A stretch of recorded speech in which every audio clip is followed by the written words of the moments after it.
तो जो पॉलिसी लाने वाले लोग हैं, ये हो सकता है कुछ सिलेक्टिव लोगों को बेनिफिट देने के लिए लाई गई पॉलिसी हो, जिनको बेनिफिट हुआ। आप चीजों को इतना कॉम्प्लेक्स कर बैठे कि आप ही को समझ नहीं आ रहा हमने क्या करना है। चाहे ब्यूरोक्रेट हो, गवर्नमेंट में बैठा हुआ ब्यूरोक्रेसी को देखने वाला इंसान हो, चाहे वो फिर हमारा नेता हो या फिर इंडस्ट्रियलिस्ट हो, सबकी नजर किस पे है? हमारे पत्थर पे। जो पॉलिसी आप लेके आते हो उसके अंदर एक क्लैरिटी नहीं होने की वजह से ग्राउंड पे जीरो हो जाता है काम। पर लाना पड़ेगा कि हमने किसको बेनिफिट दिया और उसने बदले में क्या बेनिफिट दिया। लोकल्स को हेट करके, लोकल को दबा के आप किसी चीज को प्रॉस्परस नहीं ना कर सकते। सिडको के अंदर हजारों के हिसाब से जमीनें खरीदी गई पर कनाल और करोड़ों के हिसाब से बेच रहे हैं। पर टेक्निकली आपकी पॉलिसी जो थी इंडस्ट्रियल, ये बहुत ज्यादा प्रोडक्टिव पॉलिसी नहीं साबित हुई और नहीं होगी, क्योंकि इसमें वो चीज की कमी है जो चीज जम्मू कश्मीर की इंडस्ट्री को चाहिए। वो क्या है, अब सुनिए आप मेरे से।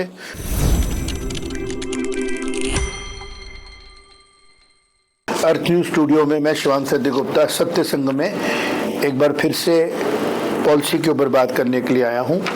J&K की बहुत चर्चित, जिसको हम कहते हैं कि बूस्ट करके प्रमोट की गई J&K इंडस्ट्रियल पॉलिसी, कुछ साल पहले ही उसको लाया गया और उसको फिर उसके बाद बंद कर दिया गया। उसके कुछ फैक्ट्स जो है जैसे सामने आ रहे हैं, ग्राउंड पे तो दिख रहे थे, लेकिन जैसे जैसे जैसे टाइम बीतता गया पता लगना शुरू हो गया कि इसका फायदा किसको हुआ, किसको नहीं हुआ, और इसके बारे में चर्चा कर रहे हैं। मोटे तौर पे अगर हम बात करें, एक रिपोर्ट जो अर्थ न्यूज के पास आई उसके अकॉर्डिंगली जितना भी सब्सिडी की अनाउंसमेंट इंसेंटिव की गई बाय गवर्नमेंट डिपार्टमेंट्स, या हम गवर्नमेंट को क्रिटिसाइज नहीं कर रहे हैं, सच बता रहे हैं। ऑफिसर्स को रिक्वेस्ट करें, डोंट बी पर्सनल। फैक्ट ये है कि जो आपने इंसेंटिव दिया 28,400 करोड़ का, खुश हो गए लोग सारे, बहुत चेंजेस आ गई। ग्राउंड पे फैक्ट ये है कि वो आपने जो 28,400 करोड़ रुपया दिया, वो आपने 67%, 3% लोगों को दे दिया। पॉलिसी के जो हमारे फिगर्स आए वो देख के हम भी हैरान हुए कि 3% इंडस्ट्रियल यूनिट्स ने 67% इंसेंटिव लिया। और दूसरी बात, जब हमने इंडस्ट्री के जो हमारी एसोसिएशंस हैं उनके हेड से बात की, तो हमें ये पता लगा कि जो नई इंडस्ट्रियल पॉलिसी लाई गई थी उसके अंदर दो बड़ी इंपॉर्टेंट चीज़ें थी। एक, लोकल एम्प्लॉयमेंट का कोई राइडर नहीं था, राइडर था ही कोई नहीं, कि अगर कोई इंडस्ट्रियल हाउस J&K में अपनी यूनिट लगाता है तो वो लेबर कहीं से भी ला सकता है। समझ में आती है, बीजेपी का इंटरेस्ट होगा कि लेबर जो है वो बाहर से लाई जाए, ताकि यहाँ पे जो लेबर की शॉर्टेज है या अनस्किल्ड लेबर है, वो लेबर की शॉर्टेज इंडस्ट्री को नहीं भुगतनी पड़े। यहाँ तक समझ में आता है। लेकिन जो मेन प्रॉब्लम थी J&K इंडस्ट्रीज की, वो ये नहीं थी कि यहाँ पे हमें प्रोडक्शन हाउसेज आना नहीं चाहते। प्रॉब्लम ये थी कि हम भारत के कोने में हैं, एक तरफ चाइना है, एक तरफ पाकिस्तान है, तो हमारे को कंज्यूमर कहाँ मिलेगा, लोकल खपत कितनी होगी? 1.25 करोड़ 1.5 करोड़ के करीब टोटल पॉपुलेशन है। तो हमें अपना माल, रॉ मटेरियल भी बाहर से लाना था और हमें अपना माल यहाँ से बना के बाहर ही बेचना है।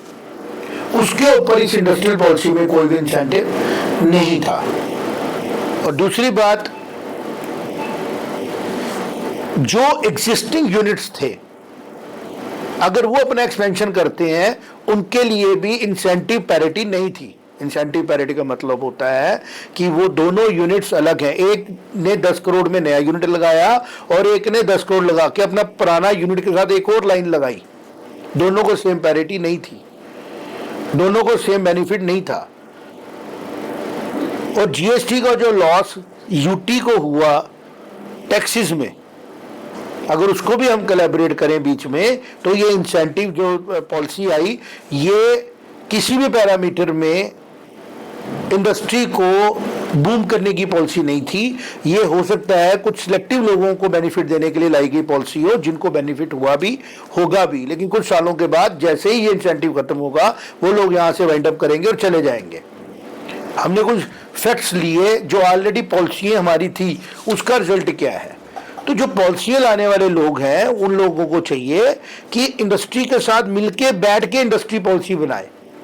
जो हमारी इंडस्ट्री के यूनियंस हैं, J&K में सिडको की यूनियंस हैं, हमारे कश्मीर की यूनियंस होंगी, पोस्ट 370 एब्रोगेशन लद्दाख में जो इंडस्ट्रीज काम कर रही थी उनके साथ बैठते, उनकी दर्द समझते, उनके अकॉर्डिंगली यूनिटें लाते, करप्शन फ्री सिस्टम देते, सिंपल सिस्टम देते। आप चीज़ों को इतना कॉम्प्लेक्स कर बैठे कि आप ही को समझ नहीं आ रहा था हमने क्या करना है। यहाँ पे आपने उनको लैंड सब्सिडाइज रेट पे देने की कोशिश की, तो दूसरी तरफ आपने CLU लाया, फिर आपको 6-8 महीने लग गए पता लगने में कि निजी DCs को परमिशन देनी पड़ेगी। फिर आपने कहा अच्छा जी कहीं पे भी इंडस्ट्रियल यूनिट लगा लो, हमने तो आपको सब्सिडी दे देनी है। मतलब इतनी हौच पौच तरीके से जब आप काम करेंगे तो टाइम निकल जाएगा ना, और निकल गया। अब प्रॉब्लम ये है कि पिछले कुछ महीनों से जब से इंडस्ट्रियल पॉलिसी गई है, J&K के पास अपनी कोई इंडस्ट्रियल पॉलिसी नहीं है, और उसका खमियाजा कौन भुगत रहा है? उसका खमियाजा वो भुगत रहे हैं लोग जो अपनी इंडस्ट्रीज को सीरियसली चलाना चाहते थे। J&K एक बहुत रिसोर्सफुल जगह है, इसको अंडरमाइन करने की जरूरत नहीं, और लोगों को पता लग चुका है यहाँ लिथियम मिल चुका है। ये बातें करना बंद कर दें कि लिथियम का कोई वैल्यू नहीं है। ये मिनरल रिच स्टेट है, यूटी है। यहाँ का बोल्डर इंडस्ट्री अगर हम चलाए तो हम बहुत ज़्यादा ऊपर चले जाते हैं और उसी को बर्बाद होती है। माइनिंग के ऊपर तो हर दूसरा, चाहे ब्यूरोक्रेट हो, गवर्नमेंट में बैठा हुआ ब्यूरोक्रेसी को देखने वाला इंसान हो, चाहे वो फिर हमारा नेता हो या फिर इंडस्ट्रियलिस्ट हो, सबकी नज़र किस पे है? हमारे पत्थर पे। जम्मू में कोई पत्थर बहुत बड़ा एक कंपोनेंट है कंस्ट्रक्शन इंडस्ट्री का। और दूसरी चीज़ है यहाँ के रिसोर्सिस के ऊपर लैंड बैंक बहुत बड़ा है, और हमारे पास लैंड जो है वो खाली बड़ी मिलती है हमारे को। लेकिन जो पॉलिसी आप लेके आते हो उसके अंदर एक क्लैरिटी नहीं होने की वजह से आपकी मंशा बेशक होती है काम करने के लिए, ग्राउंड पे जीरो हो जाता है काम। अब ये बातें शुरू हो गई हैं, गवर्नमेंट को एड्रेस करना पड़ेगा, नहीं तो पब्लिक की आवाज में ही, जनता की आवाज में ही देश की फ्यूचर का पूरा ब्यौरा होता है। आपकी मंशा के हिसाब से आपको व्हाइट पेपर लाना पड़ेगा कि हमने किसको बेनिफिट दिया और उसने बदले में क्या बेनिफिट दिया। लोकल्स को हेट करके, लोकल को दबा के आप किसी चीज को प्रॉस्परस नहीं ना कर सकते हो। हम खुशी होती है, जम्मू कश्मीर तो सबसे ज्यादा बाहर के लोग आके रह रहे हैं पहले से ही, क्योंकि पॉपुलेशन कम है यहाँ पे, और आएंगे और खुशी होगी। हम तो, मैंने इधर ही शो में कहा ना कि रेंट बढ़ रहे हैं, लेकिन एट द सेम टाइम आपको पैरिटी भी तो बनानी है ना। एक यूनिट अगर एग्जिस्टिंग है, वो नया यूनिट लगा रहा है, उसको भी बेनिफिट है, और अगर कोई बाहर से आके नया लगा रहा है उसको भी बेनिफिट है। आप ऐसी पॉलिसी नहीं ना बना सकते जिसमें सिर्फ उसी को बेनिफिट हो रहा है जो आपके किसी रीजन से यहाँ पे आ रहा है, और जैसे इंसेंटिव खत्म होगा यहाँ से वाइंड अप करके चला जाएगा। बड़े से यूनिट यहाँ पड़े हुए हैं, फिर वो महंगे रेट में बेचते हैं जमीनों को। वो भी हमारे पास केसेस आ रहे हैं। सिडको के अंदर हजारों के हिसाब से जमीनें खरीदी गई पर कनाल, और करोड़ों के हिसाब से बेच रहे हैं। तो इसका बेनिफिट गवर्नमेंट को तो नहीं ना हुआ, क्योंकि गवर्नमेंट को प्रॉफिट होने से, सब्सिडी की जगह GST टैक्सेस जाने से बेनिफिट लोगों को होता है। गवर्नमेंट अपना प्रॉफिट छोड़ गई कि यहाँ पे एम्प्लॉयमेंट होगी, उन्होंने पहले अपना सब्सिडी ली और यहाँ से चले गए, और बदले में आपने यहाँ प्लॉट बेचा और उससे भी बेनिफिट ले लिया। तो ये जो पॉलिसी आपने बनाई, इसके कुछ पॉइंट्स थे जो हमारे सामने आए, हमने रखे। की पॉइंट्स की रिवीजन करता हूं। मंशा हो सकती है आपकी अच्छी हो, पर टेक्निकली आपकी पॉलिसी जो थी इंडस्ट्रियल, ये बहुत ज्यादा प्रोडक्टिव पॉलिसी नहीं साबित हुई और नहीं होगी, क्योंकि इसमें वो चीज की कमी है जो चीज जम्मू कश्मीर की इंडस्ट्री को चाहिए। वो क्या है? अब सुनिए आप मेरे से।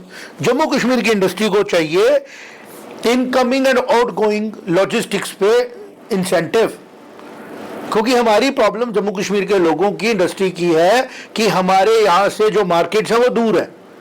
रॉ मटेरियल भी हमें बाहर से लाना है और बेचना भी बाहर जाके है। तो आने जाने के बीच में जो इंसेंटिव था, जो पुरानी इंडस्ट्रियल पॉलिसी जब JKUT एक स्टेट था, उसमें प्रोविजनिंग थी, कैरियज की, फ्रेट की प्रोविजनिंग थी, नई इंडस्ट्रियल पॉलिसी में नहीं थी।